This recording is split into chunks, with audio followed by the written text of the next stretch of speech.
Facebook content monetization কিন্তু সবাইকেই দিয়ে দিছে। আইডি বা পেজ 1K ফলোয়ার হোক 2K ফলোয়ার হোক সব জায়গায় কিন্তু কন্টেন্ট মনিটাইজেশনটা দিয়ে দিছে। তো এটা নিয়ে কিন্তু আপডেটের পর থেকে অনেক স্ক্যাম হচ্ছে বা বিভিন্ন সময় মানুষ টাকা দাবি করে এটাকে আপিল করে দিবে বলে, অন করে দিবে বলে।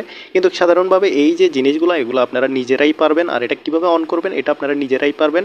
তো আজকের ভিডিওটা সম্পূর্ণ দেখেন, আমি বিস্তারিত আপনাদেরকে জানাবো কীভাবে করলে আপনারা এই যে কন্টেন্ট মনিটাইজেশনটা অন করতে পারবেন। ঠিক আছে বন্ধুরা, শুরু করা যাক। আমরা এখানে প্রথমে যেই জিনিসটা আমাদেরকে মানতে হবে, আমরা ড্যাশবোর্ডে আসার সাথে সাথে আমাদের কিন্তু এখানে এঙ্গেজমেন্ট এবং কি ফলোয়ার এবং কি ভিউজ এই যে কাউন্ট হয়, এখানে আমাদের সবচেয়ে যেই জিনিসটা বেশি প্রয়োজন সেটা হলো এঙ্গেজমেন্ট। আমরা যে কোনো একটা মনিটাইজেশন পাওয়ার জন্য অবশ্যই আমাদের এঙ্গেজমেন্টটা বেশি হইতে হবে। ঠিক আছে, দ্বিতীয় ধাপে হলো যে আমাদের আইডিতে কোনো কমিউনিটি গাইডলাইন আছে কিনা। ঠিক আছে, আমাদের কোনো মনিটাইজেশন ইস্যু আছে কিনা। তার জন্য আমরা মনিটাইজেশন ইস্যুতে যাই, আমাদের এখানে যেই অপশনটা চালু আছে সবারই কিন্তু স্টার অপশনটা চালু থাকে, আমরা এখানে গিয়ে চেক করতে পারবো। এখানে গিয়ে চেক করার জন্য আমরা একটু নিচের দিকে আসলে এখানে দেখেন কন্টেন্ট মনিটাইজেশনটা আমার এখানে ক্রস হয়ে আছে। তো এই যে কন্টেন্ট মনিটাইজেশনটা এটা একটা মনিটাইজেশন পলিসি ইস্যু। তো এই যে ইস্যুটা এখানে থাকলে কিন্তু আপনারা কন্টেন্ট মনিটাইজেশন পাবেন না। ঠিক আছে, প্রথম ধাপে হলো যে আপনারা এঙ্গেজমেন্টটা আপনাদেরকে বাড়াতে হবে। দ্বিতীয় ধাপে হলো যে আপনাদের কন্টেন্ট মনিটাইজেশন পলিসি ইস্যুটা রিমুভ করতে হবে। তো এখন কথা হলো কন্টেন্ট মনিটাইজেশন পলিসি ইস্যুটা কেন আসে, এই নিয়ে বিস্তারিত আমাদের আরও একটা ভিডিও আছে, আমি ডেসক্রিপশন বক্সে লিঙ্ক দিয়ে দিব, আপনারা ওটা দেখে নিতে পারেন বা কীভাবে রিমুভ করবেন ওটাও দেখে নিতে পারেন।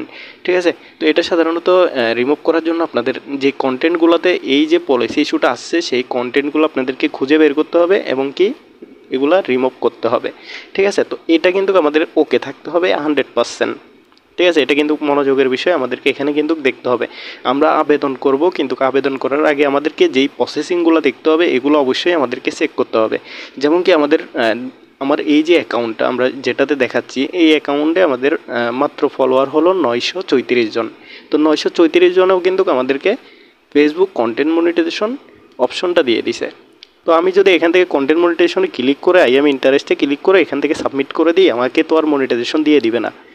ঠিক আছে, মনিটাইজেশন দেওয়ার জন্য আমাদের মনিটাইজেশনের যে ক্রাইটেরিয়াগুলো এগুলো কিন্তু অবশ্যই আমাদেরকে পূরণ করতে হবে। তো এর মধ্যে হলো সবচেয়ে যেই বিষয়টা ফেসবুক দেখবে সেটা হলো এঙ্গেজমেন্ট। এখানে আমি যে জিনিসটা আপনাদেরকে দেখাইছিলাম এঙ্গেজমেন্ট। ঠিক আছে, এখানে এঙ্গেজমেন্টটা হলো যে আমাদের বেশি দরকারি। তো এঙ্গেজমেন্টটা হলো যে দরকারি, আর হলো যে আমাদের অবশ্যই পলিসি ইস্যুটা ঠিক করতে হবে।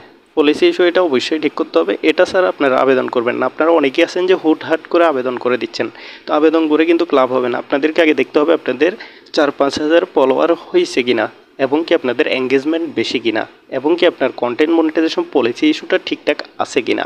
ঠিক আছে, এগুলো যদি সব কিছু ওকে থাকে তাহলে যাই আপনারা এখানে মনিটাইজেশন অপশনে যাই, কন্টেন্ট মনিটাইজেশনে ক্লিক করে এখানে আই এম ইন্টারেস্ট আর এখানে একটা লিখে আপনারা এটা সাবমিটে ইন্টারেস্টে ক্লিক করে সাবমিট করতে পারেন। ঠিক আছে, তো এখানে সাবমিটে ইন্টারেস্টে আবার অনেকেই একটা ভুল করেন, এখানে কোনো কিছু না লিখে সাবমিট করে দেন, পরে আবার ভাবতে থাকেন। তো এখানে কিন্তু ছোট করে যে লেখাটা লেখা আছে অপশনাল, এখানে কোনো কিছু লিখলেও পারেন না লিখলেও পারেন, এটার জন্য কোনো সমস্যা হবে না। যেহেতু ফেসবুক এখানে নিজে থেকেই লিখে দিছে এটা অপশনাল। অপশনাল মানে হলো যে আপনার ইচ্ছা, আপনি চাইলে কোনো কিছু লিখে পাঠাইতে পারেন এবং কি যদি না চান সেক্ষেত্রে কোনো কিছু লিখতে আপনার হবে না, না লিখলেও কোনো সমস্যা নেই। ঠিক আছে, তো আমাদের যে ক্রাইটেরিয়াগুলো মানতে হবে এগুলো যদি আপনারা ঠিক করতে পারেন, যেমন প্রথমত এঙ্গেজমেন্টটা, তারপর হলো যে মনিটাইজেশন পলিসি ইস্যু এবং কি প্রোফাইলে 4-5K ফলোয়ার, এগুলো যদি থাকে তাহলে আপনারা অবশ্যই আবেদন করবেন। ঠিক আছে, আর যদি এগুলো ঠিক না থাকে তাহলে ভুলেও আবেদন করবেন না, শুধু এটা পড়ে থাকবে। যখন আপনাদের এই যে ইস্যুগুলো সবগুলো সমাধান হয়ে যাবে তখন যাই আপনারা আবেদন করবেন। ঠিক আছে, ধন্যবাদ। আজকের ভিডিও এতটুকুই, সবাই ভালো থাকবেন, আল্লাহ হাফেজ।